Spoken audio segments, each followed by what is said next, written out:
Olá, meu nome é Ricardo Alencar e a gente vai falar hoje sobre mudança conceitual no ensino de ciências, como é que isso surgiu, quais são os fundamentos iniciais, deste assunto que é tão importante na pesquisa em ensino de ciências e no próprio ensino de ciências. Então, vamos falar sobre o que poderia inicialmente ser mudança conceitual.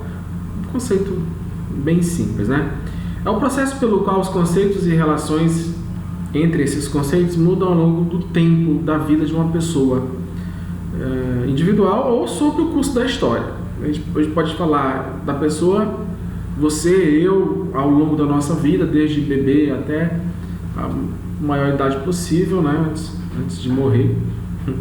E o curso da história, o curso do desenvolvimento da ciência, né?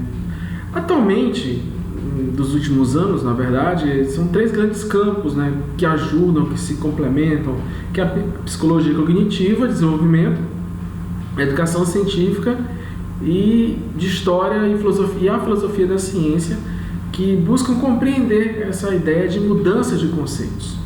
Então, para a gente ter uma ideia do que pode ser essa mudança de conceitos, a gente pode falar de 3 ideias bem simples. Imagine a situação da princesa e do sapo.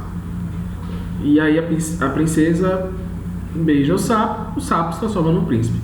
Então, é uma mudança completa daquele sujeito ou daquele conceito, melhor dizendo. Então, antes o que era sapo virou príncipe. Houve uma mudança completa na forma, na substância, no entendimento. Esse é o primeiro tipo de mudança conceitual que pode ocorrer. O segundo tipo seria como que uma mudança de prefeito. Existe uma grande cidade e essa cidade é governada por um prefeito. Chega a época das eleições, vão ocorrer as eleições e muda o prefeito. O anterior ele continua na cidade, mas agora ele já não é mais tão importante. Ele está lá, mas não é tão importante porque um novo assumiu.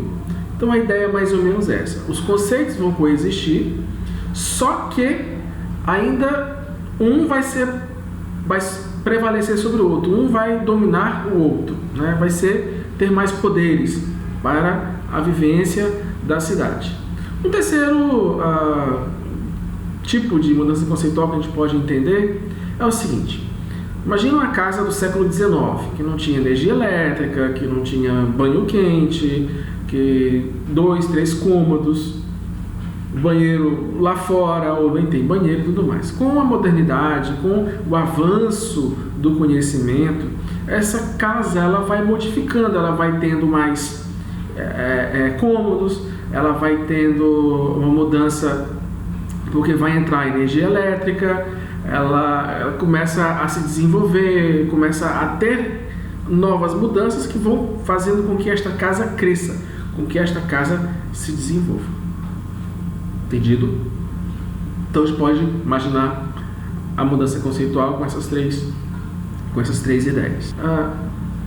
Nasceu basicamente no ensino de ciências, ou se originou e começou a se tornar muito forte lá pela pós-segunda guerra, década de 60, 70, ganhou aqui no Brasil grande importância a partir da década de 80 e basicamente foi uma crítica ao ensino que se praticava na época, que se convencionou chamar de ensino tradicional. Alguns chamam de ensino tecnicista nesta época, outros conheceram como educação bancária, que, basicamente impedia a formação crítica dos estudantes, segundo as pesquisas, segundo os textos e a literatura especializada, levava os alunos de classes populares ou de uma forma geral. O que aconteceu aí? Esses alunos serem levados ao fracasso escolar. É porque a educação ela sofreu uma mudança muito grande, muito drástica em termos de quantidade. Então, que há uns 200 anos atrás, 150 anos atrás, era apenas para uma elite, ou poucos, além da elite, da nobreza, 300 anos, vamos pensar antes da Revolução Industrial. 300 anos tínhamos apenas a nobreza que estudava, os poucos, além da nobreza, que poderiam estudar, poderiam ter alguém para ensinar, poderiam frequentar a universidade, poderia almejar não trabalhar para sobreviver e frequentar a universidade.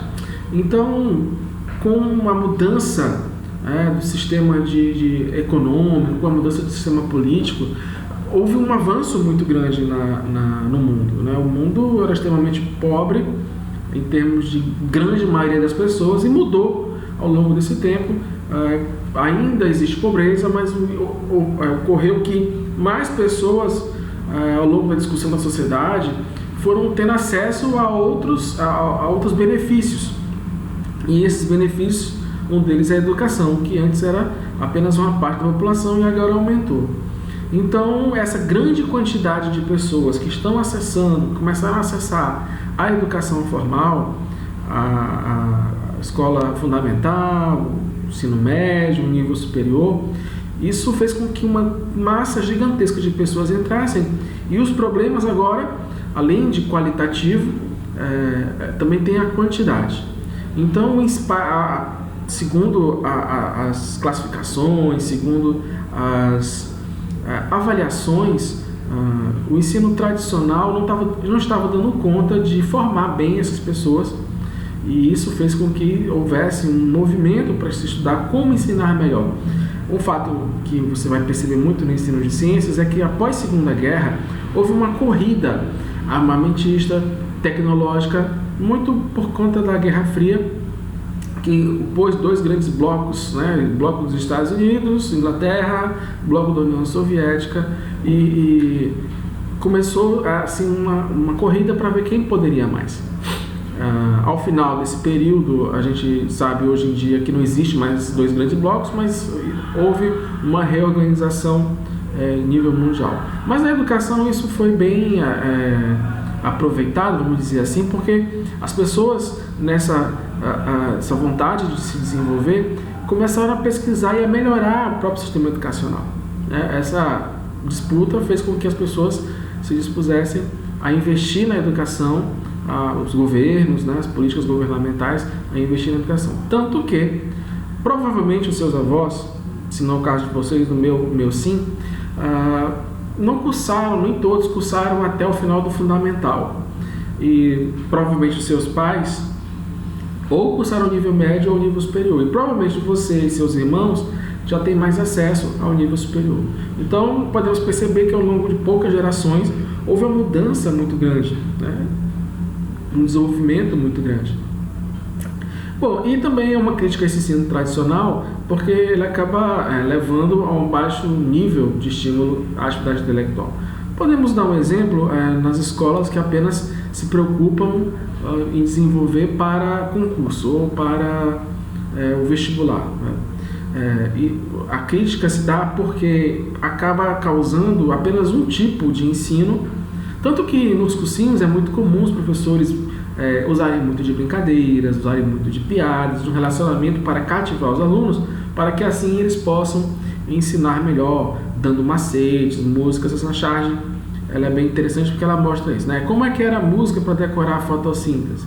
Aí fica tentando lembrar para dar aquele gatilho mnemônico para responder um questionário de um concurso, de uma prova, e isso faz com que para resolver outras coisas na vida, o ensino acabava não servindo. E é muito complicado, evidentemente, lidar com todas as demandas do ensino, mas essa era a crítica que se fazia e se faz a esse tipo de ensino que a gente chama de propedêutico, que é um ensino voltado apenas para um único fim. Bem,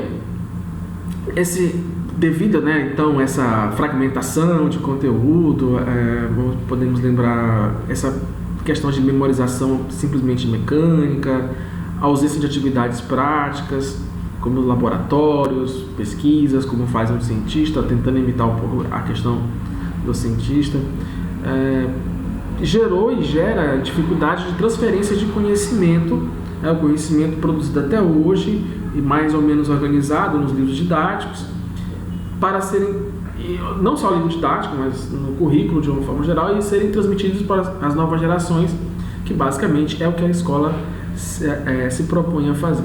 Então, essa crítica gerou essa corrida, essa mudança, essa tentativa de organizar mais e melhor os estudos e a aprendizagem. Bem, a grande influência que a gente pode perceber são esses dois textos. Existem outros, eu escolhi apenas esses dois, mas você pode historicamente encontrar outros textos, esse do Posner, Strike, Hilson e Gersog, Accommodation of a Scientific Conception. Então, a acomodação de uma concepção, né, de um conceito científico através da teoria da mudança conceitual. É um artigo muito importante para a área do ensino de ciências, e se você tiver acesso, pode pesquisar aí e encontrar esse artigo. E também da Driver, né, os dois aí, os 4, 5, né, pesquisadores foram muito importantes na década de 70, década de 80. A reapresentação das estruturas, né, conceituais em adolescentes, né, que estudavam ciências. Então, foi uma doctoral dissertation, ou seja, um doutorado da Driver, que é importante. Então, o interesse, basicamente, ele surge da mudança conceitual motivada por problemas identificados na teoria do estágio de Piaget, né, os 4 estágios em que a criança vai se desenvolvendo de coisas concretas para o abstrato, vai tendo grandes momentos, grandes estádios de mudança, e vai mudando a sua visão de mundo, seus conceitos, vai acrescentando. Então, Jean Piaget é muito importante para esses pesquisadores, que a partir dele e de outros estudos, evidentemente, escreveram isso, e que fundamentou bastante a pesquisa aqui no Brasil. Então, por exemplo, de acordo com o Posner, existem exemplos análogos de mudança conceitual na aprendizagem de ciências, já que em algumas ocasiões os estudantes se utilizam de conceitos próprios e correntes para o tratamento de um novo fenômeno, como os cientistas ao longo da trajetória fizeram. E então isso é uma das coisas que você tem que começar a pensar, né? Essa questão de como é que ocorreu na ciência, mais ou menos, o que se fala hoje que ocorreu na ciência, e como é que um estudante, ao longo de sua vida estudantil, sua aprendizagem, você, ao longo de sua aprendizagem, também vai mudando seus conceitos, né? Aquelas 3 analogias que eu fiz, aquelas historinhas que eu contei. Bom, o pressuposto, então, é que existe na mente, né, de todos nós preconcepções, preconceitos, né, no sentido de um conceito anterior à situação nova que se apresenta, o que também se chamou de concepções espontâneas, concepções ingênuas, né, assim, essas que normalmente são ideias vindas da realidade e são, por isso, muito intuitivas, né? Então, e se fundamentaram porque você precisou, vamos pensar em você, né? Você pensa em você, eu penso, né? Também. Como é que você teve que se adaptar ao mundo? Como é que você aprendeu, por exemplo, a caminhar? Aprendeu sobre o que é uma televisão? Aprendeu a mexer na internet? Você foi mudando, foi testando, foi aprendendo. Então, os conceitos anteriores a essa nova situação que se apresentou na sua vida foram mudando, né? Mudança de conceito. Podem estar estáveis, podem estar parcialmente consistentes, que sejam simplesmente úteis para a interpretação dos fenômenos cotidianos e que constituem o conhecimento que a gente chama de senso comum. Vamos entender assim. Todo mundo mais ou menos entende a mesma coisa, tá? Então é o senso comum. Claro que de grupo para grupo o senso comum muda. O senso comum não é uma coisa assim coesa, não é uma coisa muito bem organizada, diferente ou um pouco bem mais diferente do conhecimento científico, que existem alguns outros critérios que, olha, isso aqui é mais científico, isso aqui é mais de senso comum. Não que senso comum seja mentira. Senso comum pode estar correto com o pensamento científico, mas também não necessariamente está correto, pode estar errado. E a pessoa apenas usa porque simplesmente é o melhor para ela naquele momento, tá? Existem diversos tipos de situações que podem ocorrer. E é interessante a gente fazer aqui uma relação com alguns epistemólogos, filósofos, que fundamentaram bastante o pensamento sobre mudança conceitual. Por exemplo, esse rapaz aqui, o Thomas Kuhn, que dizia que a ciência não evolui linearmente, né? A gente pensa que é uma coisinha muito bonitinha de uma para outra, né? Antigamente se pensava assim, depois foi evoluindo calmamente, tranquilamente, né? como um gênio separado no laboratório, né, descobriu individualmente. Mas, na verdade, ele fala que ocorreu por mudanças revolucionárias de paradigmas, de modelos de realidade, de modelo de ciência, de modelo de mundo, né? Então, por causa disso, a mudança conceitual ela tem essa analogia. Assim como ocorreu na ciência, segundo Thomas Kuhn, que o desenvolvimento científico ocorre numa alternância entre um período de ciência normal, tranquila, estável, a momentos de revolução, quando ocorrem situações em que não dá mais para explicar com aquele paradigma. Então é preciso mudar o conceito. Por exemplo, vamos imaginar o seguinte: até metade do milênio passado, muitas pessoas acreditavam na Terra plana, e começou a surgir evidências e explicações melhores que a Terra não era plana. E isso começou a haver um embate, um período mais ou menos longo, há um embate entre Terra plana e Terra redonda. Quem venceu, nós sabemos que foi a Terra redonda. No entanto, ainda hoje existem pessoas que acreditam em Terra plana, e a grande maioria não acredita na Terra plana, acredita na Terra redonda. Mas tem uma situação bem interessante. Provavelmente você acredita em Terra redonda. Eu tomara que você acredite em Terra redonda, pelo amor de Deus. Se não, vamos fazer o seguinte teste. Você nunca saiu da Terra para ver a Terra redonda. Você acredita que a Terra é redonda, é o seu paradigma, é o seu modelo de realidade. Mas você não, provavelmente você é uma das pessoas, como eu, que nunca saiu da Terra numa nave espacial e olhou para a Terra. Então, como é que você pode, de fato, dizer que a Terra é redonda? Aí que está a grande questão. Você acredita, parece o mais lógico, mas não necessariamente esse paradigma está correto. Vamos imaginar que os terraplanistas estejam corretos. Por que eles estão corretos? Ou, por que você está correto? Será que esse seu conceito é o melhor, é o mais correto? Por quê? Então, evidentemente, um estudo mais aprofundado, com conhecimento científico, comprovações científicas, explicações científicas, vão nos levar a crer que a Terra é plana ou que a Terra é redonda. Qual dos dois vence? Por que vence? Então é interessante ver isso. Assim como essa questão do embate Terra plana, Terra redonda ocorreu e foi superada no conhecimento científico, assim também pode ocorrer com você em outros conceitos que você às vezes nem se liga muito, porque foi talvez tão naturalmente que você aceitou que de repente nem questiona. Mas constantemente em situações de revolução, que você talvez nem perceba que está sendo uma revolução, ocorre mudança de percepção de mundo, de conceitos internos, ok? Outra coisa interessante é o Karl Popper, em que as teorias científicas, para ser científica, são submetidas a testes rigorosos e, se refutadas, são abandonadas, de forma a poder surgir uma nova teoria que incorpora a teoria refutada nos seus aspectos positivos para os resultados já encontrados, não havendo ruptura e sim linearidade entre teorias. Essa questão de linearidade, ruptura, é uma questão assim que existe muita discussão, mas a ideia aqui básica é o seguinte: a teoria científica ela é submetida a teste rigoroso.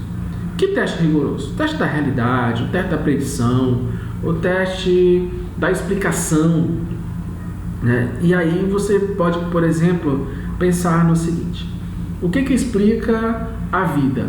Ora, o que tem de explicação sobre como eu e você estamos vivos?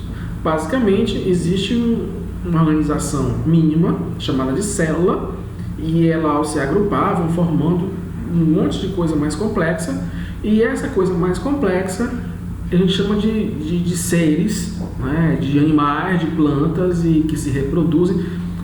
Tem um monte de conceito envolvido aí. Mas antigamente não se conhecia as células, ninguém sabia o que era uma célula. Como é que as pessoas explicavam o mundo? Como é que as pessoas explicavam, por exemplo, a reprodução? Até um certo tempo se acreditava que o homem depositava na mulher um homúnculo, e esse homúnculo se desenvolvia no ventre materno, e daí ele vinha homem ou mulher, e tinha toda a teoria em relação a isso. Antigamente se acreditava que a Terra era centro do universo, e ao redor da Terra existiam as esferas celestes, em que nós teríamos os planetas, os astros, que são meio errantes lá no céu, e as estrelas fixas no fundo, né? Acima disso o céu, lá embaixo a Terra. Então existem muitas teorias que hoje em dia já foram refutadas, porque se entendeu, por exemplo, que existiam os gametas e que há uma junção do gameta masculino com o gameta feminino, que a Terra ela não é plana, ela não está em torno de uma esfera, mas ela faz parte do sistema solar, que está mais próximo do centro, apesar que o Sol não está no centro do sistema solar, e que faz parte apenas de uma galáxia. Então, não é tão simples assim. Então, a gente vai guardando essas ideias aí. E vamos falar também do Stephen Tummey, que é muito importante. E uma frase dele aqui: o homem demonstra sua racionalidade não por um compromisso com ideias fixas, procedimentos estereotipados ou conceitos imutáveis, mas pela forma como e as ocasiões em que ele muda essas ideias, procedimentos e conceitos. Então, uma pesquisa do Posner e seus colaboradores, que a gente falou anteriormente, tomam emprestada uma expressão do Tummey que é ecologia conceitual, para se referir aos diversos conceitos que existem numa ecologia, numa relação, na nossa mente, e como isso vai mudando ao longo do tempo, assim como a ecologia é dinâmica, a relação entre os animais e plantas é bem dinâmica, tomando a ecologia apenas como essa conceituação bem simples, tá? Então, a metáfora da ecologia conceitual, ela se refere ao conjunto de conceitos, de conhecimentos prévios, que propicia, o contexto que você enxerga, que você entende, em que aí vem as ideias do Piaget, ocorre a acomodação e a assimilação. Segundo Piaget, é assim que se avança no conhecimento, Você acomoda e assimila os conceitos novos, primeiro, inicialmente, só para resolver um problema, depois isso muda a sua estrutura mental, e assim você evolui conceitualmente para aprender mais sobre o mundo e agir mais no mundo, tá? Então, essas ideias, muitos dos aspectos da ecologia conceitual constituem para o indivíduo um conhecimento que ele não precisa falar sobre, está interno, e assim ele age no mundo, contendo suposições de ação implícita que nunca ou raramente são examinadas. Você raramente pensa, por exemplo, hoje em dia, em como andar. Você simplesmente anda, mas você precisou aprender gradualmente a andar. Então, os conceitos internos do seu corpo, da sua mente para em relação a andar, hoje em dia você nem questiona, nem examina, nem fica pensando em como andar, mas você anda e você precisou aprender, Ou outras interpretações, a interpretação de mundo, que algum dia você aceitou, não se sabe como, mas que hoje em dia você nem questiona, e assim está. Então, o Tummey, ele tem essa ideia, essa ideia bem interessante, e isso é muito aproveitado, Existem outros nomes, como Henri Lacatus, nesse caso aqui eu trouxe o Gaston Bachelard, que ele falou sobre o obstáculo epistemológico, que é a dificuldade que se encontra para aprender sobre algo novo, são obstáculos. Então, a noção de obstáculo epistemológico foi criada pelo Gaston Bachelard, professor de Química e de Física do início do século, que escreveu uns livros bem interessantes para identificar os elementos psicológicos que impedem as pessoas de aprenderem conceitos revolucionários dentro das ciências ou da sua própria realidade. E isso se apresenta em todos os sujeitos que enfrentam novas realidades, as quais se caracterizam por não tem uma referência direta a experiências diretas, né? Você não pode, por exemplo, ter acesso à célula. Talvez, mas eu vou usar um microscópio, mas antes precisou ter inventado o microscópio. Pois bem, então essa ideia de obstáculo epistemológico é muito importante, porque esses obstáculos são situações que te impedem de aprender algo novo. Por exemplo, vamos imaginar... Bom, não tem jeito de a gente fugir um pouco disso, mas eu estou pensando aqui numa coisa que é a questão da sua crença ou não em Deus, né?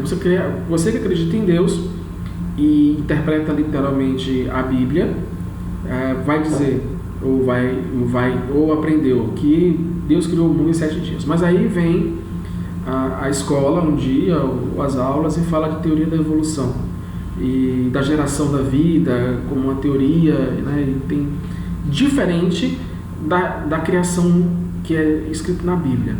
E aí você vai ter problemas aqui, porque o que é um, o que é o outro? Qual a sua relação com o que você acredita na Bíblia e o que você acredita na teoria da evolução? Em qual dos dois você deve se apoiar para explicar o mundo e como é que surgiu a vida e como é que ela está? Então vamos imaginar que você, numa aula de biologia, vai ouvir falar pela primeira vez da teoria da evolução e a sua crença na criação direta, exatamente como está na Bíblia, vai ser um obstáculo epistemológico até para compreender a teoria da evolução. Ou, se compreender, aceitá-la como uma teoria científica. Isso vai gerar esse obstáculo, né? Ou, vamos imaginar uma coisa mais simples. Vamos voltar para a questão da Terra plana. Bom, você olhando a sua experiência direta, não diz que a Terra é redonda. Existem alguns indícios que talvez indiquem que a Terra é redonda, mas na sua dimensão, no seu tamanho, não há como você diretamente, isso aqui é uma Terra redonda. E para compreender que a Terra é redonda, existem outras situações, outros argumentos, outros estudos, outras evidências que não são diretamente, se você não prestar muita atenção, se você não buscar assiduamente, você não vai conseguir compreender. Legal? Bom, e por que eu falei dessa questão desses epistemólogos? É porque normalmente eu tenho um vídeo que fala sobre a influência dessa frase nos livros didáticos. Está aqui o link, eu até publiquei um artigo dando uma de babaca, sendo babaca, como diz o jovem nerd. A filogênese repete a ontogênese, tá? Então, a filogênese repete a ontogênese, ou seja, é um paralelismo, né, em que o desenvolvimento conceitual de um sujeito, de uma pessoa, você, eu, se pensa que é parecido, é paralelo, é semelhante em muitos aspectos à evolução histórica dos conhecimentos científicos. Então, essa ideia, ela está muito forte, está muito presente no ensino de ciências, e a mudança conceitual, ela se aproveita dessa ideia, né? Assim como a evolução dos conceitos ocorre na ciência, a gente tem que fazer com que isso ocorra na sala de aula, para que as pessoas que estão estudando, esse monte de pessoas que estão estudando e não estão aprendendo, não estão gostando do que estão aprendendo, aprendam também. Abandonem, talvez, aquele senso comum errado e adotem uma nova concepção de mundo, mais científica, mais embasada em critérios científicos. Isso evoluiu, já não está mais assim, tem a ideia do perfil conceitual, que em outra aula eu vou explorar mais, mas a ideia inicial e básica caminhou para aí, né? Entendendo que a ciência é o conhecimento superior, é um conhecimento melhor, e isso está hoje em dia, e não só hoje em dia, sempre, né? É bem criticado, bastante criticado, mas que a ideia básica é essa, né? Que assim como ocorreu na ciência, agora ocorre com as crianças, com os jovens, com a gente na escola, na universidade. Tá? Então, é bem interessante perceber que essa tá se baseando e se organizou a partir disso daí. E a psicologia da aprendizagem e desenvolvimento, né, de conceitos é basicamente o construtivismo. E o construtivismo tem duas teses centrais, né? O conhecimento é uma construção do sujeito e não algo que ele possa receber passivamente do meio. E o ato de conhecer é um processo de adaptação que organiza o mundo das experiências, mas não conduz à descoberta de uma realidade dada, independente da mente de quem conhece, né? Da mente de quem conhece. Então, o que acontece? Esse pressuposto ele é interessante porque fala do papel ativo daquele que quer aprender, você quer saber, quer dominar as coisas, quer entender as coisas, precisa e tem que ter um papel ativo. Você constrói isso, não é algo que vai lá chegando e aí dá a crítica à educação bancária, né? Que você tem um papel em branco e simplesmente se escreve os novos conceitos e você naturalmente abandona o conceito anterior. Então vem aí a crítica em relação àquele tipo de ensino que se implicitamente estava organizado. Então não é assim. É preciso haver uma construção. Isso não era muito notado nem muito pesquisado há pouco tempo atrás, porque não existiam muitas pessoas nas escolas. Eu falei, né, que era apenas uma parcela mínima da população que tinha acesso. E isso era assim, acabava que não carecia de grandes estudos para resolver esse problema. Agora, com a necessidade de se educar, de se ensinar a 100% da população de um país, isso gerou, né, uma discussão, gerou uma necessidade de entendimento para que se possa ensinar melhor e para que as pessoas possam aprender melhor. Então o construtivismo se mostrou uma ideia interessante e daí gerou o modelo de mudança conceitual no ensino de ciências. E por isso no construtivismo, né, fala bastante do conflito cognitivo que se você entender a questão da ciência normal, a ciência revolucionária, o conflito cognitivo no indivíduo são as situações conflitivas, né, que vão ter um papel fundamental na mudança conceitual. Nesse caso, não é só mais isso, da concepção talvez errada para uma melhor concepção, um conceito mais adequado, um conceito mais científico, tá? Então esse conflito ele resulta da incapacidade do sujeito de resolver problemas produzidos em sua interação com o meio, sendo utilizados como ferramentas para a diminuição do status das concepções prévias, tá? Então, é uma falda, né? Onde nós estamos? Aqui, olha. Mas, então a gente está de cabeça para baixo. Aí, puxa vida, acho que de hoje em diante vou me sentir muito mais apegado a este chão. Então, essa crise que ela vai ter, porque o mundo já não é mais plano, o mundo agora é redondo e ela está em cima, está embaixo, e as pessoas lá de baixo não vão cair, ou eu que vou cair, né? Como se resolve isso? Como é que eu vou entender que todo mundo está em cima da terra e não tem em cima nem embaixo, né? Como é que a água lá de baixo não cai no espaço? Ou nós que estamos embaixo, por que a gente não cai no espaço? Então isso gera um conflito. Isso gera uma dificuldade de entendimento. Quando eu perguntei para você como é que você prova que está na Terra redonda, talvez tenha lhe gerado um certo conflito, porque de repente você procurou as explicações e talvez só tenha a explicação do que lhe disseram. A Terra é redonda. Mostra no filme que é redonda, mostra no desenho que é redonda, e a escola, o professor falou que é redonda, então a Terra é redonda. Mas se eu lhe perguntar como é que você prova que a Terra é redonda, talvez você não tenha uma tranquilidade para me demonstrar isso, né? Talvez, como é que você me prova aqui agora que existem células? Talvez você não tenha uma tranquilidade para demonstrar isso. Então isso pode gerar um conflito cognitivo, quando a gente pergunta, quando a gente critica aquilo que a gente conhece.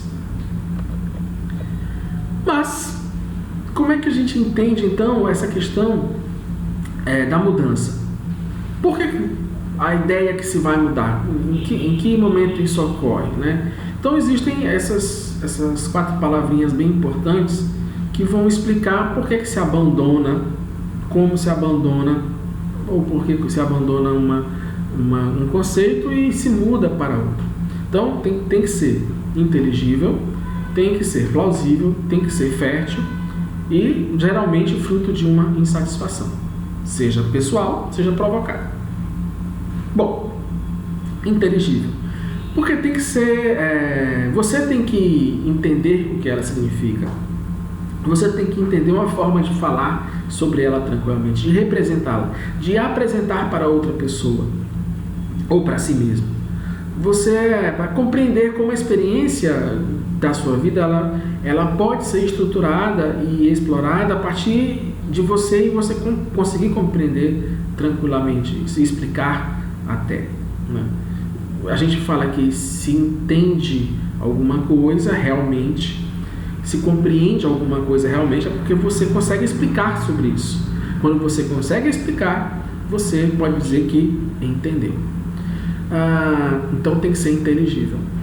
Tem que ser plausível, né? Capacidade de resolver as anomalias, os conflitos cognitivos com as quais você pode se defrontar, né? De uma concepção anterior que não resolvia tudo, e ela resolve aquele conflito e ainda resolve todos os outros.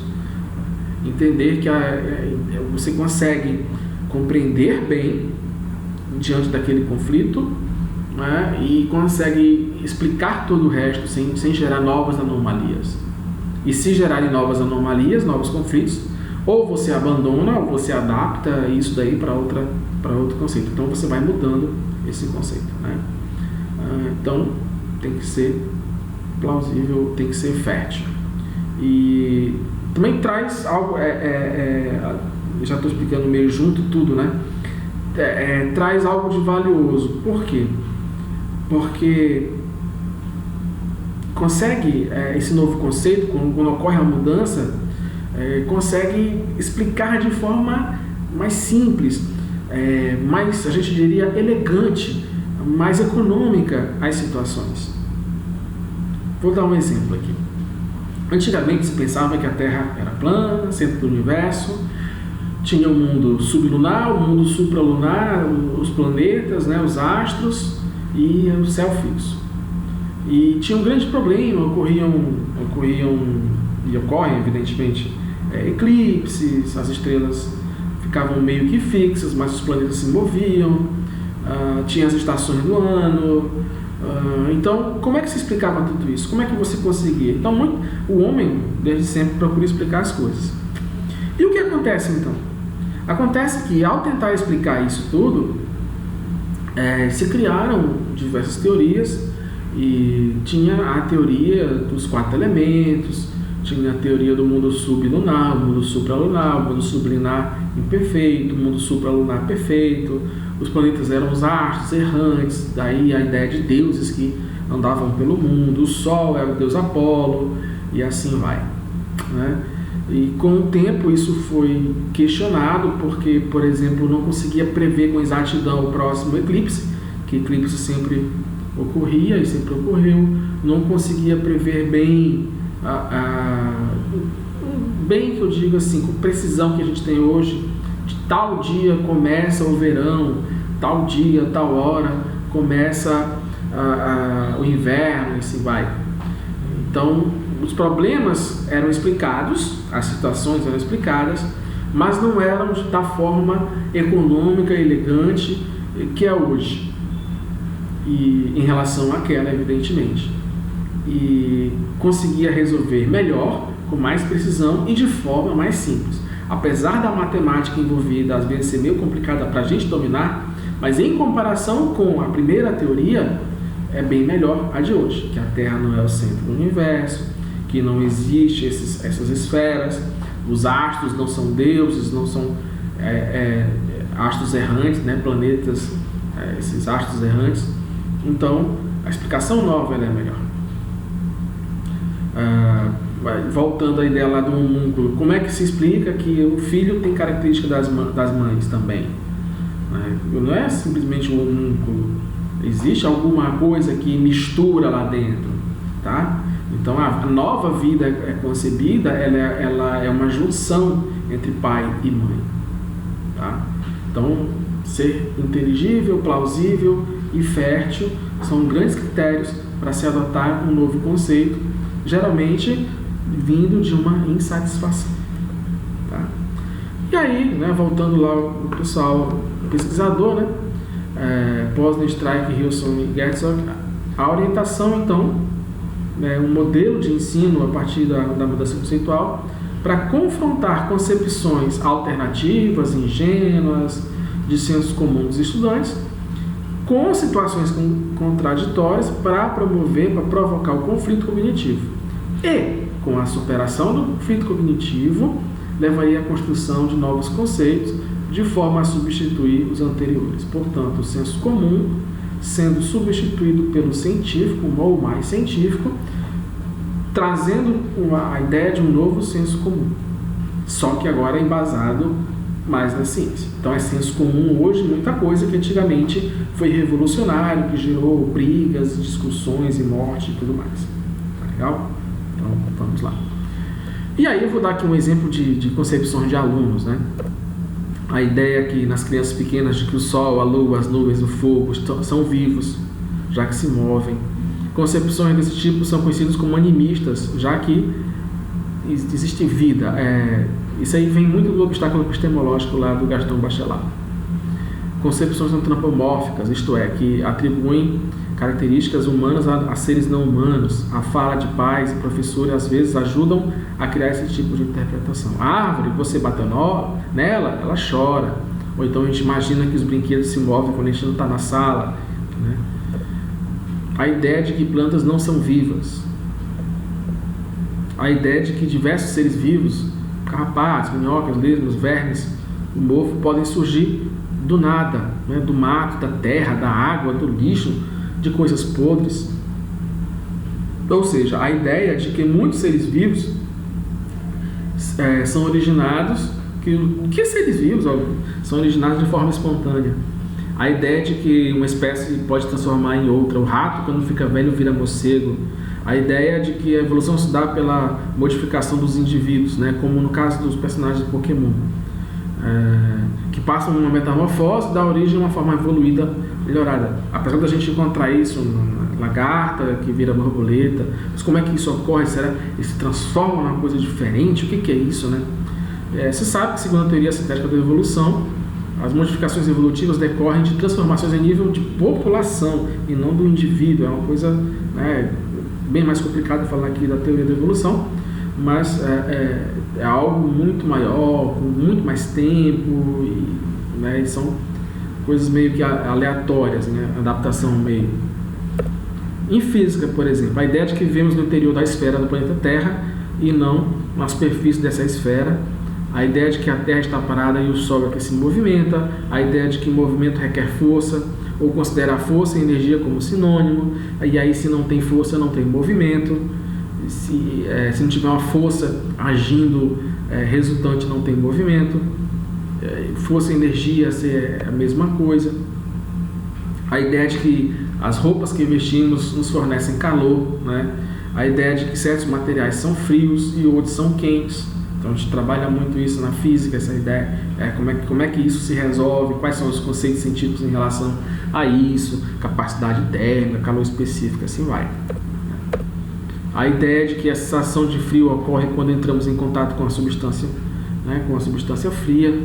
A substância é essa que se desloca, né, por exemplo, da geladeira para o nosso corpo. A gente toca na geladeira, então algo frio penetra, adentra o nosso corpo.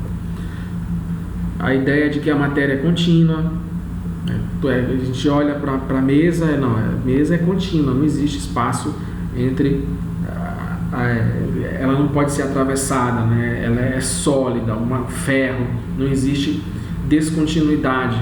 E a gente sabe hoje em dia que pela teoria mais avançada existem grandes espaços vazios. E o que mais? Bom, então, isso aí é só para a gente ter uma ideia de alguns conceitos ingênuos que foram superados pela ciência ao longo da evolução humana, e também ocorre ainda nas crianças e nos jovens. e às vezes em adultos. Pesquisas hoje mostram que nem tudo se modifica mesmo tendo passado pela escola, mesmo tendo estudado aquilo. As pessoas ainda acreditam, ainda agem no mundo, ainda tendo essas concepções, usam essas concepções para agir no mundo. Muito embora elas possam ser melhores explicadas e mais comprovadas com outras teorias, com outras ideias, com outros conceitos. Então, o papel do professor nesse caso, ao longo desse processo, tem que criar situações de aula em que os conhecimentos prévios dos alunos se manifestem, e aí identifica essas situações e conscientiza o aluno dessas ideias. Não, vocês acreditam nisso. E providenciar, então, argumentos, exemplos de situações práticas que os alunos coloquem em xeque as concepções alternativas, de forma a gerar conflito cognitivo e assim introduzir os novos conceitos. O professor, ele identifica, ele, através de suas sequências didáticas, ele propõe um monte de situação, faz um monte de coisa lá na sala de aula que põe em xeque o conflito cognitivo, e agora vamos usar essa nova ideia porque ela é mais inteligível, ela é mais plausível e ela é mais fértil. Tá? Cria uma insatisfação, mostra as novas ideias. Então, gerar oportunidade aos estudantes para o uso das novas ideias a fim de que adquiram confiança nas mesmas, que é aquela ideia lá do construtivismo, que quem aprende tem um papel ativo na aprendizagem.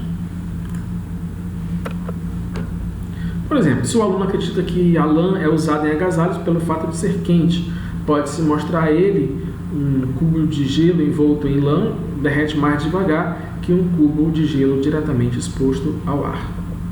Tá? Então, usando anomalias, usando analogias e metáforas, trazendo a ideia de compromisso epistemológico. Por exemplo, se você explica o mundo a partir da Terra redonda, em outras situações você não pode voltar à Terra plana. Você tem que ter um compromisso com aquilo que você assume. Porque, mas eu vou usar aqui de um jeito, aqui de outro, e, bom, isso aí é complicado, né? Porque é preciso ter uma certa consistência nas explicações. A gente entende que o mundo, ele tem consistência, ele tem constância.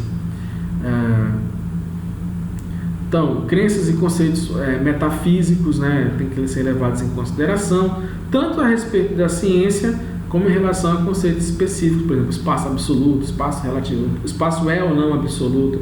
A teoria moderna da física, não, o espaço não é, ele modifica de acordo com a velocidade ou o sistema, né, o sistema inercial, não inercial, uma coisa mais complicada, mas o espaço já é relativo, não mais absoluto. Outros conhecimentos de outros campos ou teorias competidoras. Então, para gerar acomodação, para gerar, se usa bastante essas ideias, se discute isso, se coloca isso nas sequências didáticas e faz com que os alunos tenham essas oportunidades de mudarem, e aí vai passando por todo o processo de aprendizagem escolar. O que acontece então é que nós temos aí uma mudança de conceitos. Bom, a questão é que existem críticas, né? Por exemplo, o ensino excessivamente centrado na aprendizagem de conceitos. Vamos ficar agora só pensando em conceitos científicos. A escola tem outras dimensões, e aí se tece uma crítica em relação a outras coisas a se aprender nas escolas.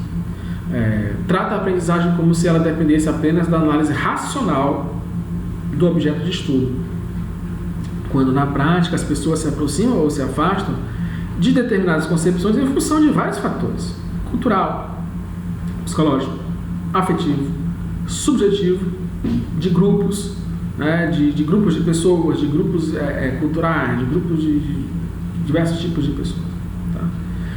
Outra crítica pode gerar atitudes negativas entre os alunos, já que rejeita sistematicamente as concepções que eles carregam. Então, você coloca lá uma concepção, e aí vem o professor e derruba, e quebra, e critica toda hora, e aí, pode surgir atitudes negativas.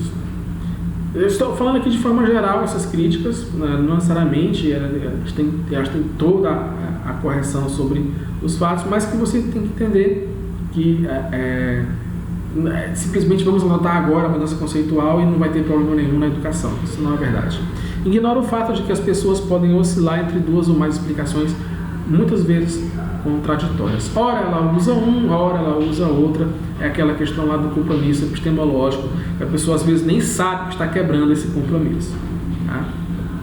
Bom, então a mudança conceitual, a gente entende hoje em dia que ela não é um processo linear de aprendizagem e vai de idas e vindas. Você pode usar ideias contraditórias, então não é tão simples assim. Não pode ser pensado como um conjunto de sucessivas conquistas revolucionárias definitivas, pois envolve muitas idas e vindas e muitos sucessos e regressões. Sobretudo, não é um processo unicamente intelectual, pois é grandemente condicionada por fatores emocionais. Pois bem, então essas são as críticas ao modelo conceitual. Em outro momento eu vou falar um pouco mais sobre isso, para falar sobre a evolução e como é que hoje já se entende um pouco mais sobre esse processo. Mas a ideia geral da mudança conceitual é essa. E fica aqui uma pergunta, se você quiser escrever aqui embaixo, ou se você quiser pensar somente: por que adotamos novas ideias, conceitos e teorias? Por que a gente muda ao longo da vida? Não simplesmente com base no que eu falei, mas no que você pensa. Né? O que você pensa? O que você pensa na sua prática, ou você mesmo, que a gente adota novas ideias, né? Muda para outras ideias, ou acrescenta, ou modifica, ou usa diversas, né? E aí, como é que é essa situação para você? E fique pensando nisso e escreva aqui se você tiver. Gostou? Compartilhe com seus amigos, companheiros, colegas de trabalho. Espero que tenha sido de grande ajuda. Até mais. Assine o canal. Até mais.